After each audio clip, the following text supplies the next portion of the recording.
Avez-vous déjà été témoin de ce moment précis où une assemblée de personnes influentes réalise qu'elle a complètement sous-estimé la mauvaise personne? Gabriel Torres était assis dans un coin de la salle de conférence, vêtu d'un costume bon marché qui détonnait avec le luxe des lieux, lorsque la secrétaire entra, une enveloppe cachetée diplomatique à la main. Le silence qui suivit, lorsqu'elle prononça son nom, fut assourdissant. Pendant 3 ans, Gabriel avait été traité comme un meuble dans cette entreprise, l'éternel stagiaire que personne ne promouvait, le pauvre type qui avait réussi à intégrer la société Almeida grâce à une bourse sociale que les cadres adoraient mentionner dans leur rapport de responsabilité sociale, mais qu'ils méprisaient dans les couloirs. Ils se moquaient ouvertement de lui. Ils critiquaient ses vêtements. Ils rejetaient ses idées sans même les écouter. Mais à cet instant précis, lorsque la secrétaire traversa la salle de réunion, ignorant les 20 cadres présents, et tendit l'enveloppe directement à Gabriel, l'atmosphère changea. Le PDG de l'entreprise, Ricardo Almeida, s'interrompit en plein milieu de sa présentation. La directrice financière, Patricia Monteiro, laissa tomber son stylo. Le vice-président, Carlos Drummond, pâlit, car cette enveloppe portait l'emblème officiel du ministère du Développement technologique, et tous ceux qui étaient présents savaient ce que cela signifiait. Une seule personne par an recevait ce genre de communication. Le génie qui avait révolutionné un aspect crucial de la technologie nationale, l'inventeur de l'année, le prochain milliardaire, et il la remettait à Gabriel Torres, le jeune homme qu'ils avaient passé 3 ans à humilier systématiquement. Gabriel Torres avait 24 ans et se levait tous les jours à 4h30 du matin. Non pas par plaisir, mais parce que c'était le seul moyen d'arriver au travail à 8h, après avoir pris 3 bus différents à travers São Paulo. Il a grandi à Paraisópolis, élevé par sa grand-mère après le décès de ses parents, dans un accident lorsqu'il avait 7 ans. Dites-nous en commentaire de quelle ville vous regardez cette vidéo. Je suis curieux de savoir d'où viennent les personnes qui suivent des histoires vraies et inspirantes de résilience comme celle-ci. À 16 ans, Gabriel a découvert son don pour la programmation. Il a appris seul, en utilisant les ordinateurs de la bibliothèque municipale, y restant tous les soirs jusqu'à la fermeture. À 18 ans, il a obtenu une bourse complète pour étudier l'informatique à l'USP, Université de São Paulo. Il était le premier de sa famille à faire des études supérieures. Sa grand-mère a pleuré de fierté le jour de son inscription. À l'université, Gabriel se distinguait, pas socialement. Il n'a jamais été doué pour ça, mais académiquement, il était exceptionnel. Ses professeurs ont décelé son potentiel. Ses camarades voyaient en lui un intello bizarre, incapable de parler des mêmes sujets qu'eux. Lorsque la société Almeida a ouvert les inscriptions à son programme de stage social, Gabriel a postulé. Il a réussi toutes les étapes. Il a été accepté avec des notes parfaites. Il pensait enfin avoir l'occasion de montrer ce dont il était capable. Il se trompait. Dès le premier jour, il a été traité comme un inférieur, non pas par manque de compétences, mais parce qu'il ne portait pas le bon nom de famille. Il n'avait pas étudié dans les bonnes écoles. Il n'habitait pas dans les bons quartiers. Il ne connaissait pas les bonnes personnes. Et ce matin de février, lors de la réunion trimestrielle, où les cadres présentèrent les résultats, Gabriel n'était là que parce que la présence était obligatoire pour tous les employés. Assis dans un coin invisible comme toujours, mais le message qu'il allait recevoir allait tout changer. Et ce que personne dans cette pièce ne savait encore, c'est que Gabriel Torres n'était pas qu'un stagiaire méprisé. Il était l'homme qui allait tous les rendre insignifiants. La secrétaire s'approcha de Gabriel, ses talons résonnant dans le silence absolu de la pièce. 20 pères Dieu la suivirent. Elle lui tendit l'enveloppe, et Gabriel la prit de main tremblante, non pas de nervosité mais d'impatience, car contrairement à tous les autres, Gabriel savait exactement ce que contenait cette enveloppe. Il avait reçu un courriel 3 jours auparavant, l'informant qu'il serait officiellement notifié pendant les heures de travail conformément au protocole gouvernemental. Gabriel avait expressément demandé que ce soit lors de la réunion trimestrielle. Il voulait que tout le monde soit présent. Il voulait que tout le monde voie. Ricardo Almeida, le PDG, s'éclaircit la gorge. « Gabriel, qu'est-ce que c'est ?» Sa voix se voulait désinvolte, mais une pointe d'anxiété y transparaissait. Gabriel regarda l'enveloppe, puis Ricardo. « Puis-je l'ouvrir ?»« Vous êtes en réunion, » rétorqua sèchement Patricia Monteiro. « Quoi que ce soit, ça peut attendre. » En fait, intervint la secrétaire d'une voix ferme, le protocole exige que ce soit ouvert immédiatement en présence de témoins. Ce sont des ordres du ministère. Patricia rougit. Personne ne désobéissait aux ordres ministériels. Gabriel brisa le sceau avec une précaution extrême. Il sortit un document officiel imprimé sur un papier spécial, portant le filigrane du gouvernement. Il commença à lire en silence, bien qu'il en connaisse déjà chaque mot par cœur. Alors, Carlos Drummond ne put contenir sa curiosité. Qu'est-ce que ça dit? Gabriel leva lentement les yeux. Il regarda chaque personne présente dans la pièce, une à une. Des personnes qui, pendant 3 ans, l'avaient traité comme un moins que rien. « Dites-leur, » commença Gabriel d'une voix calme mais chargée d'un poids qui étouffait même les murmures, que mon brevet pour l'intelligence artificielle adaptative a été approuvé par le gouvernement fédéral et que cette technologie a été classée comme avancée stratégique nationale. Le silence s'épaissit encore davantage, si cela était possible. « Quel brevet ?» demanda Ricardo, mais sa voix tremblait déjà. Il le savait. D'une manière ou d'une autre, il le savait. « Celui que j'ai développé ces 2 dernières années, » répondit Gabriel. « Sur mon temps libre, avec mon propre matériel. La technologie qui permet au système d'IA de s'adapter en temps réel à de nouveaux schémas sans avoir besoin d'être réentraîné. La technologie que le ministère de la Défense vient d'acheter pour 450 millions de réaux. On aurait pu entendre une mouche voler. 450 millions. C'était plus que le chiffre d'affaires annuel de la société Almeida. Et Gabriel Torres, le stagiaire détesté, l'avait développé tout seul. « Impossible, » murmura Patricia. « Vous n'avez pas de ressources, vous n'avez pas de laboratoire, vous n'avez pas... »« Je n'ai rien de ce que vous avez, » concéda Gabriel. « Mais j'ai quelque chose que l'argent ne peut acheter. J'ai un besoin, j'ai faim. J'ai le souvenir de chaque humiliation subie ici, qui a alimenté chaque ligne de code que j'ai écrite. » Il se leva, et pour la première fois en 3 ans, il ne se sentit plus petit dans cette pièce. Le document stipule également, poursuivit Gabriel, que dans le cadre de l'accord de licence, je serai nommé consultant technique principal, et que toute entreprise souhaitant mettre en œuvre cette technologie doit obtenir mon approbation personnelle. Ricardo Almeida devint livide. Il comprit immédiatement les implications. La société Almeida venait de perdre le plus gros contrat de son histoire, un contrat gouvernemental de 2 milliards de réaux sur 5 ans pour la mise en œuvre d'une IA. Ils avaient passé 18 mois et dépensé des millions en propositions. Et maintenant, tout reposait sur l'approbation de Gabriel Torres, l'homme qu'ils avaient systématiquement humilié. « Gabriel » tenta Ricardo d'une voix soudain amicale. « Peut-être pourrions-nous en parler en privé ?»« Non » répondit Gabriel simplement. « Il n'y a rien à dire. Vous avez eu 3 ans pour me traiter comme un être humain. 3 ans pour écouter mes idées. 3 ans pour reconnaître ma valeur. Et vous avez choisi de faire le contraire. Vous ne pouvez pas nous reprocher de ne pas savoir, » commença Carlos. « Non » l'interrompit Gabriel. « Vous vous souvenez de la présentation que j'ai faite il y a 6 mois sur l'architecture neuronale adaptative, celle que vous avez annulée 5 minutes avant, parce que vous avez jugé plus important de discuter du menu du déjeuner d'entreprise ?» Carlos rougit. Cette présentation contenait les fondements de la technologie qui vient de me rendre riche, poursuivit Gabriel. S'ils m'avaient écouté, s'ils m'avaient accordé ne serait-ce qu'un quart d'heure de leur attention, la société Almeida aurait pu être mon partenaire. Nous aurions pu développer ce projet ensemble. On peut encore le faire, répondit Patricia rapidement. Gabriel, tu es jeune. Tu ne comprends pas comment fonctionne le monde de l'entreprise. Tu as besoin de personnes expérimentées pour... Pourquoi faire ? Demanda Gabriel. Pour m'apprendre à humilier les employés, à ignorer le talent parce qu'ils ne portent pas le bon nom, à bâtir des empires sur le travail de personnes que l'on considère comme jetables. Il prit son sac à dos usé, si différent des mallettes, en cuir italien qui entouraient la table. « Je démissionne », dit Gabriel, « immédiatement. Et pour être clair, la société Almeida n'aura jamais mon autorisation pour mettre en œuvre ma technologie. Jamais. Tu fais une erreur, » dit Ricardo, et sa voix était maintenant menaçante. « Tu crois que tu peux partir comme ça? Tu as signé des accords de confidentialité, des clauses de non-concurrence.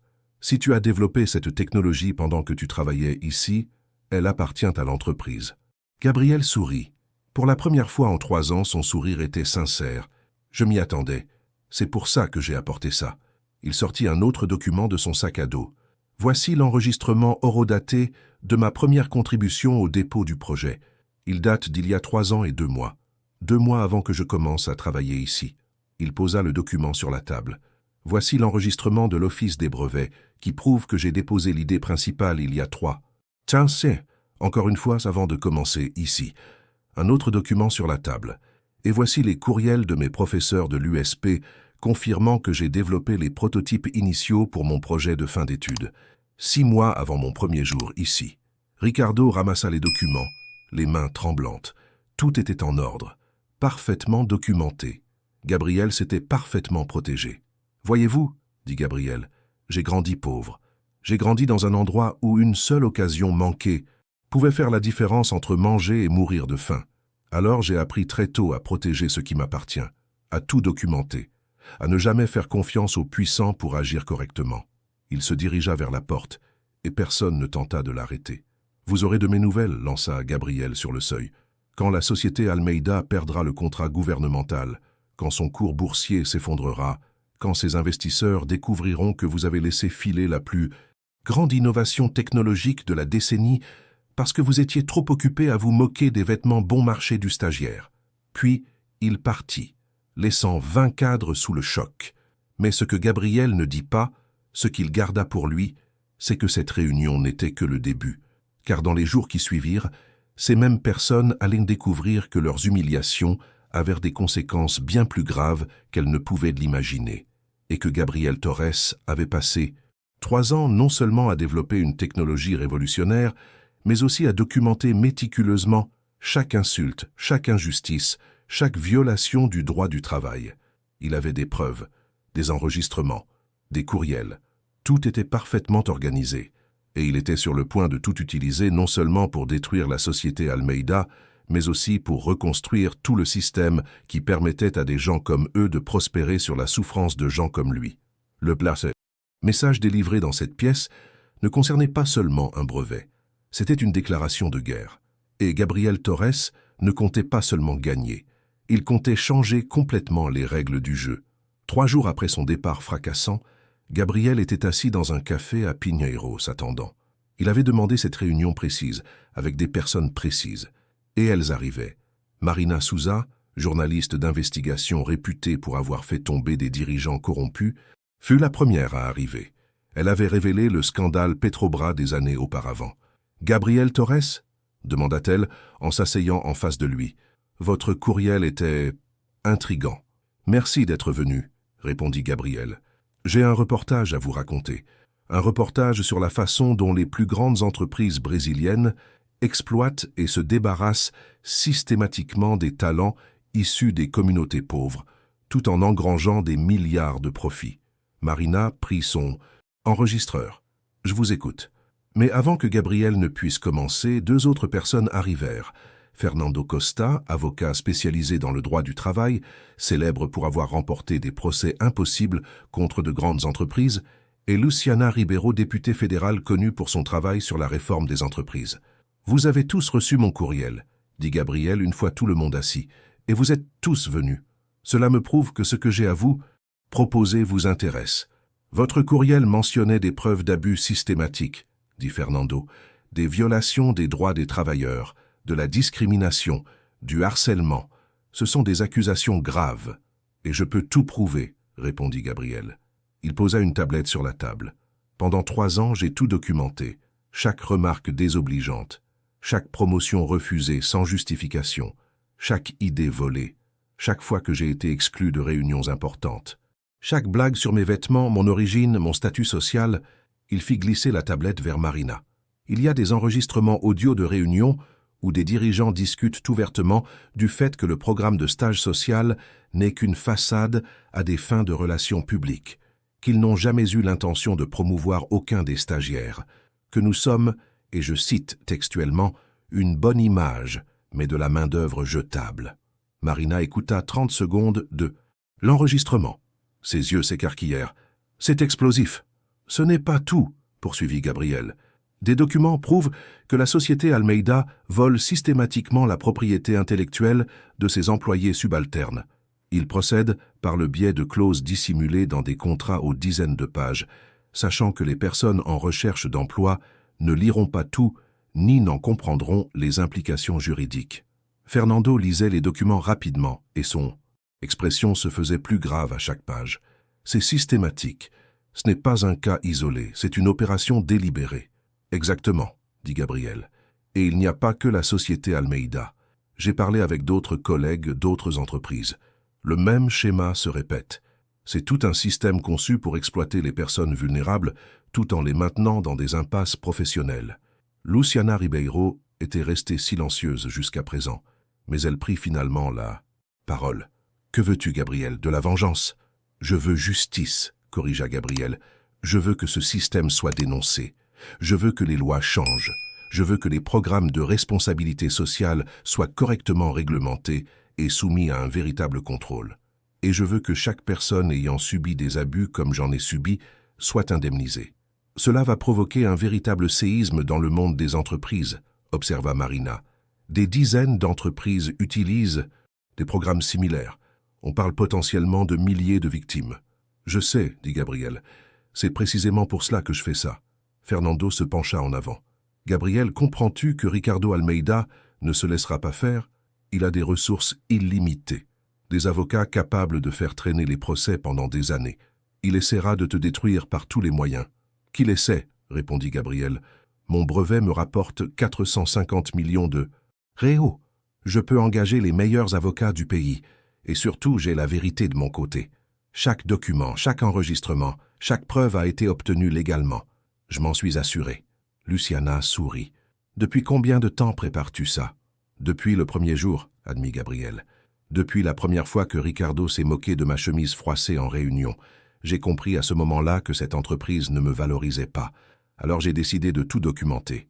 De constituer un dossier, et que le moment venu, quand j'aurai assez de poids pour ne pas me laisser écraser, j'agirai. Et ce moment est arrivé, dit Marina, parce que tu n'es plus le stagiaire vulnérable. Tu es un inventeur millionnaire protégé par l'État.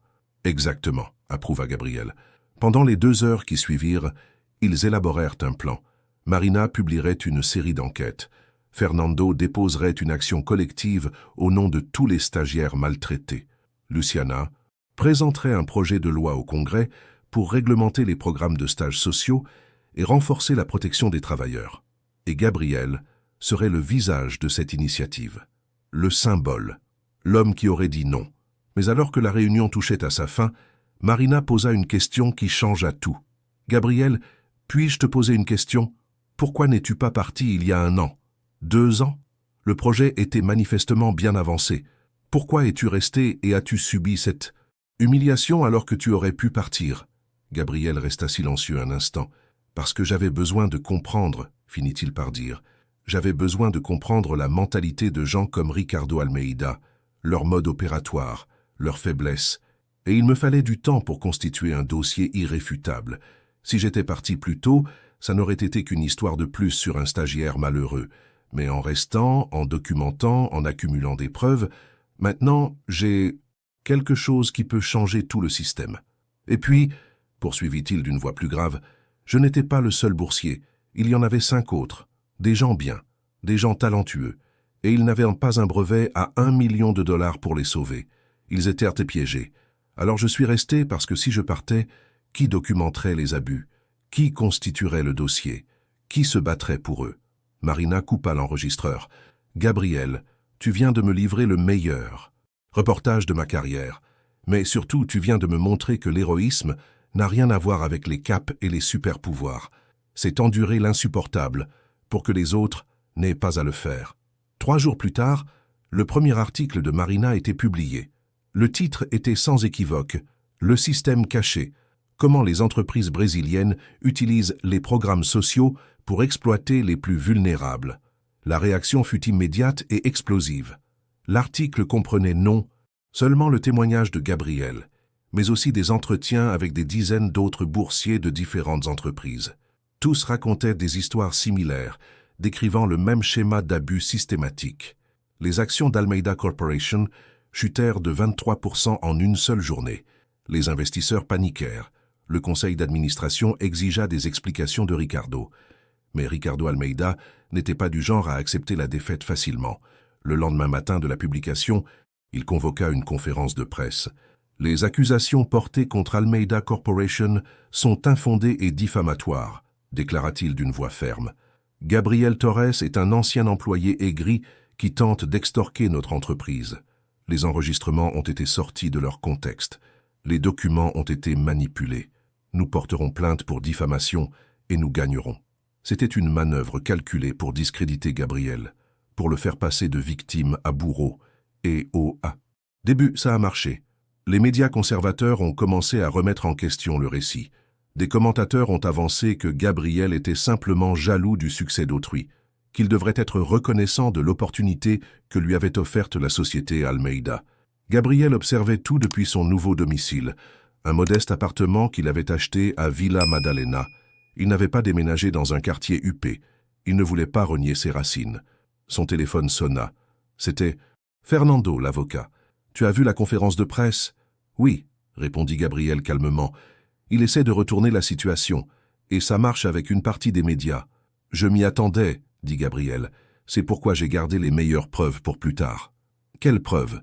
demanda Fernando. « Vous verrez, » répondit Gabriel. « Demain, à l'audience préliminaire, je témoignerai, et j'apporterai quelque chose que Ricardo ignore. » Le lendemain, la salle d'audience était bondée. Des journalistes de tous les grands médias, des caméras partout. C'était l'affaire du moment.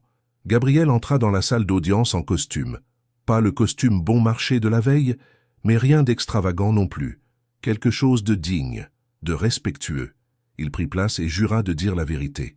L'avocat de Ricardo, un certain Dr Moreira, réputé pour sa brutalité, commença l'interrogatoire. « Monsieur Torres, dit-il d'un ton condescendant, ne trouvez-vous pas étrange que ces accusations surgissent juste après que vous ayez reçu une grosse somme d'argent? N'est-il pas possible que vous essayiez simplement d'extorquer encore plus? »« Non, » répondit calmement Gabriel, « et je peux le prouver. » Il fit signe à Fernando, qui apporta une boîte. « Qu'est-ce que c'est ?» demanda le juge. « Des preuves supplémentaires, votre honneur, » répondit Gabriel. « Des preuves que je me sens enfin en sécurité pour présenter, maintenant que j'ai les moyens de me protéger de représailles. » Il ouvrit la boîte. À l'intérieur, des dizaines d'enveloppes. « Pendant mes 3 années chez Almeida Corporation, » expliqua Gabriel, « je n'étais pas le seul. Il y en avait d'autres. Certains sont partis, d'autres y travaillent encore. Et avant de partir, chacun d'eux m'a donné l'autorisation écrite de partager leur histoire. » Il prit la première enveloppe. « Maria Fernanda Costa, boursière de 2019 à 2021. Ingénieure brillante. Elle a développé un système d'optimisation. Sa logistique qui a permis à l'entreprise d'économiser 300 000 réaux par mois. Jamais reconnue à sa juste valeur. Jamais promue. Elle a démissionné après avoir découvert que son supérieur hiérarchique présentait son travail comme étant le sien. » Gabriel déposa l'enveloppe sur la table. À l'intérieur, la documentation complète, les courriels, les présentations originales à son nom, les présentations ultérieures au nom du superviseur, toutes horodatées, toutes vérifiables. Le docteur Moreira tenta de protester, mais le juge le fit taire. « Poursuivez, monsieur Torres. » Gabriel prit une autre enveloppe. « Rafael Oliveira, boursier de 2020 à 2022, graphiste, a créé l'identité visuelle complète d'une filiale. L'entreprise a enregistré les créations comme propriété de l'entreprise sans compensation supplémentaire au-delà du salaire de stagiaire, qui représentait la moitié du salaire minimum du marché pour les graphistes. » Enveloppe sur la table. « Diego Santos, programmeur, a développé 3 applications internes que l'entreprise utilise encore. A été licencié lorsqu'il a demandé une promotion. L'entreprise a déclaré que ses performances étaient insatisfaisantes, mais a continué d'utiliser et de maintenir toutes ses applications. » Enveloppe sur la table. Gabriel poursuivit. Enveloppe après enveloppe, histoire après histoire, chacune méticuleusement documentée, chacune révélant le même schéma d'exploitation. Au bout de la 10e enveloppe, le docteur Moreira était visiblement perturbé. À la 20e, il était livide. Dans la salle d'audience, un silence absolu régnait. Les journalistes prenaient leurs notes frénétiquement. Les caméras immortalisaient chaque instant. « Et enfin, » dit Gabriel en ramassant la dernière enveloppe, « voici mon histoire. Mais il ne s'agit pas d'un vol de travail, c'est quelque chose de plus personnel. » Il ouvrit l'enveloppe et en sortit une photo. Cette photo a été prise il y a 1 an, au déjeuner de fin d'année de l'entreprise. Vous voyez les cadres, tous en costume de marque, assis à la table d'honneur. Et si vous regardez dans le coin, tout au fond, il montra du doigt. Vous voyez cette silhouette floue? C'est moi, et les 5 autres, séparés, littéralement à une autre table, comme si notre présence était une source de contamination. Il posa la photo sur la table. Cela peut paraître anodin, cela peut paraître insignifiant, mais c'est symptomatique. Nous n'étions pas considérés comme faisant partie de l'équipe. Nous étions considérés comme des objets, comme des outils jetables, comme de la propagande pour les rapports de développement durable. Gabriel se tourna vers Ricardo, assis dans la galerie. Et depuis, je garde cette photo avec moi chaque jour, comme un rappel, comme une source de motivation, comme la preuve que, quel que soit votre talent, si vous n'êtes pas né au bon endroit, avec les bonnes personnes, vous ne serez jamais vraiment accepté. Le juge était visiblement touché. Monsieur Torres, cette preuve est extrêmement pertinente. Je l'admets au dossier. Le docteur Moreira tenta une dernière manœuvre. Votre honneur, ce ne sont que des histoires. Il y a des employés mécontents dans toutes les entreprises. Cela ne prouve pas l'existence d'un complot systématique. Ah bon, dit Gabriel, et il y avait quelque chose de menaçant dans sa voix. Alors, expliquez-moi ceci. Fernando apporta un autre document, plus grand, plus lourd. Ceci, annonça Gabriel, est le manuel des ressources humaines internes de la société Almeida, obtenu légalement grâce à une source confidentielle. Et à la page 43, il y a une section intitulée « Gestion du programme de stages sociaux ». Il commença à lire « Les stagiaires doivent être affectés à des postes peu visibles. Les promotions doivent être évitées, quelle que soit leur performance, afin de réduire les coûts. Les contributions importantes doivent être réattribuées aux employés permanents, afin d'éviter de dépendre du personnel temporaire.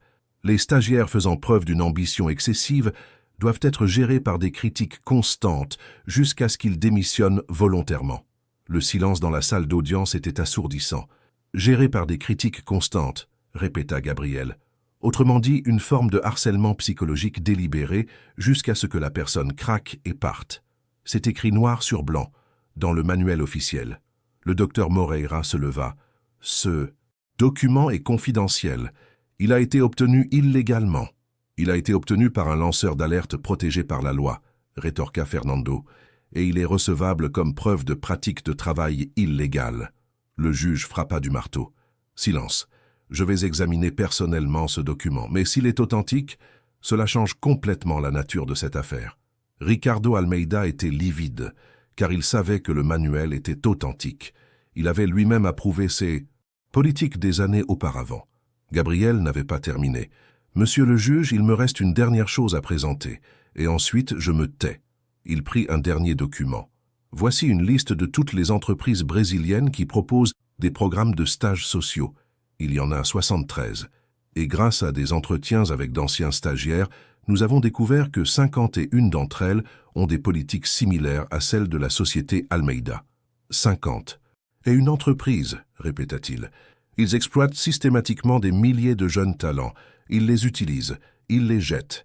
Et pendant tout ce temps, ils se présentent publiquement comme des champions de la responsabilité sociale. » Il regarda Ricardo droit dans les yeux. « Alors, docteur Moreira, vous aviez raison sur un point. Il ne s'agit pas seulement de la société Almeida. C'est bien plus vaste. C'est tout un système qu'il faut détruire et reconstruire. » Le juge lisait le manuel, son expression devenant de plus en plus grave. « J'ordonne une enquête approfondie, » finit-il par dire, « et j'étendrai cette action à toutes les entreprises mentionnées. » L'audience est suspendue. Lorsque Gabriel quitta la salle d'audience, une foule l'accueillit.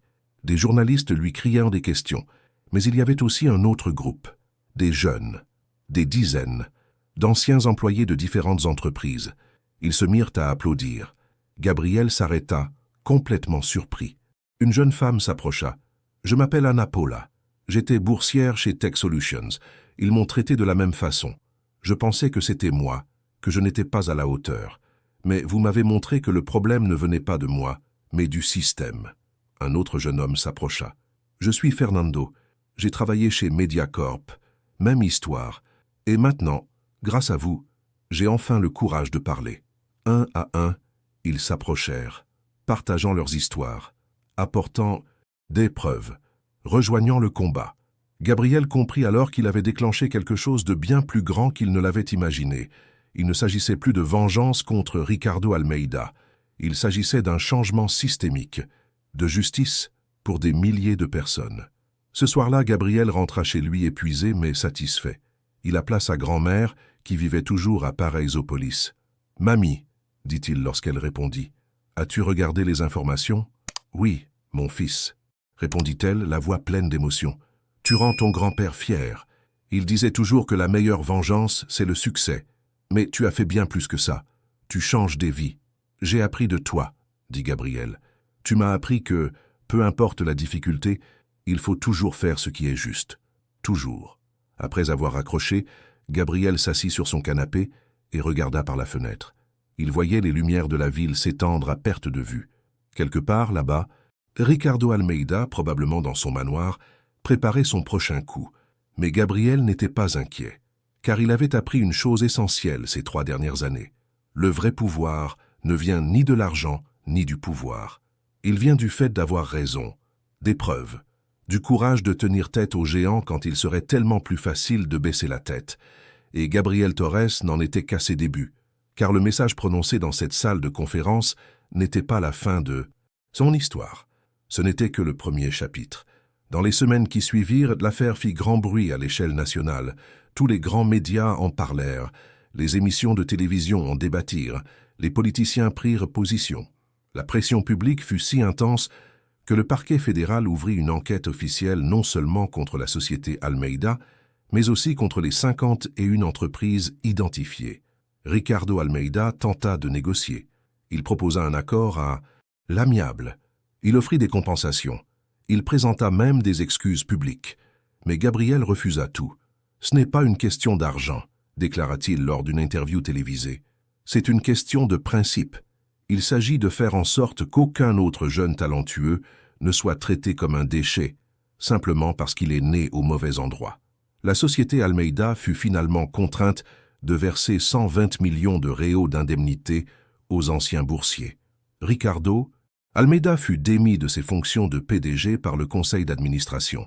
Plusieurs autres entreprises connurent un sort similaire, mais la plus grande victoire survint 6 mois plus tard, lorsque le Congrès adopta la loi sur la protection des programmes sociaux des entreprises.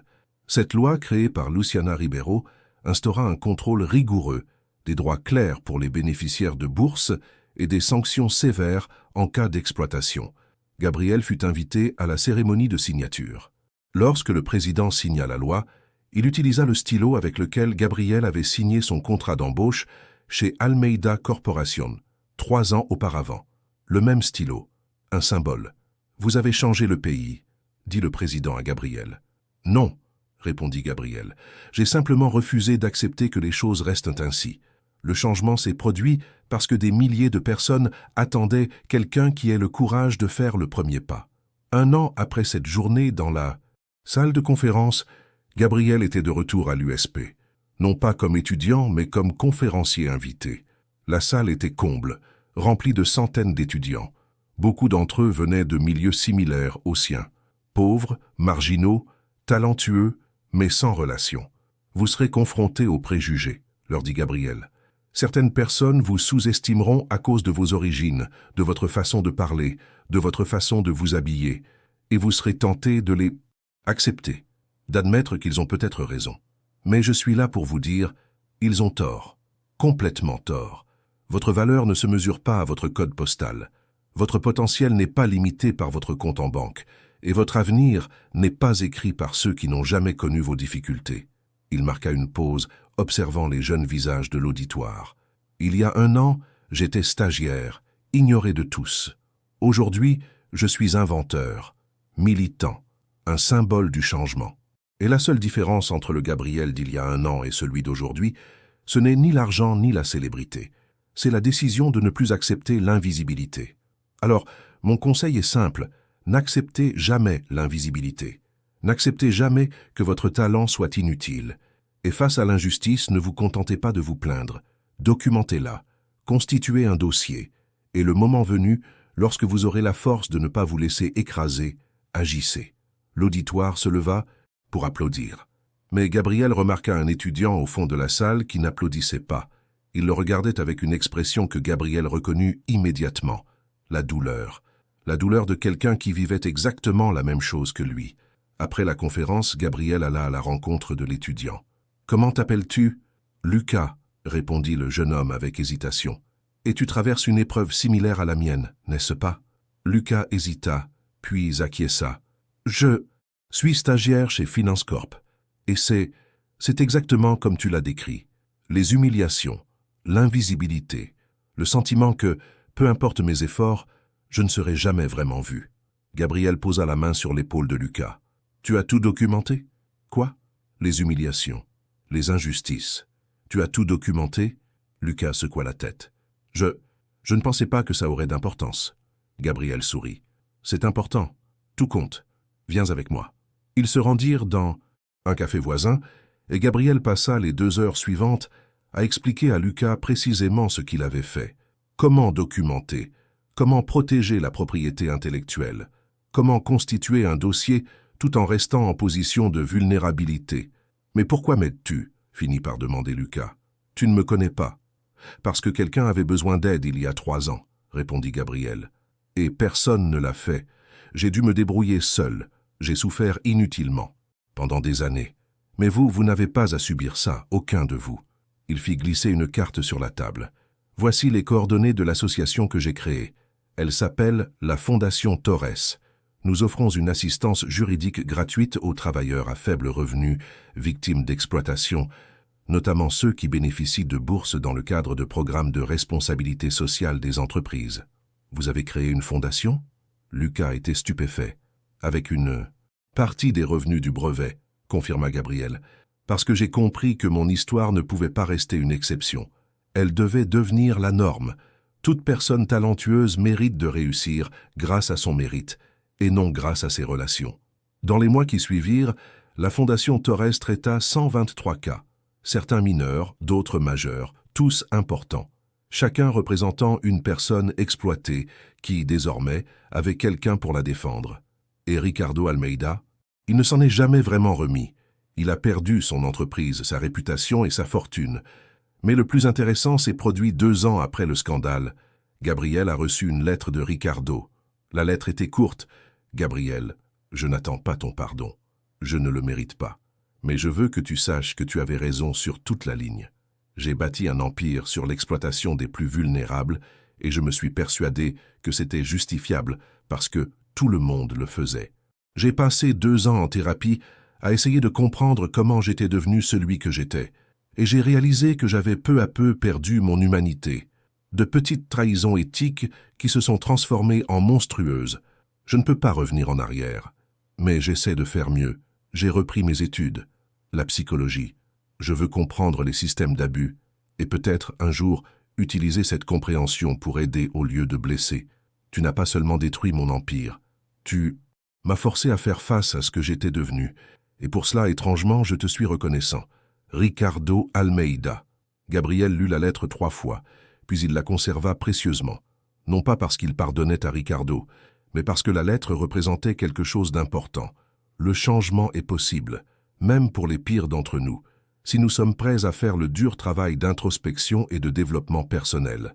5 ans après ce jour dans la salle de conférence, Gabriel assistait à une cérémonie de remise de prix. On lui décernait le prix d'entrepreneur social de l'année. Mais en recevant son prix, son esprit était ailleurs.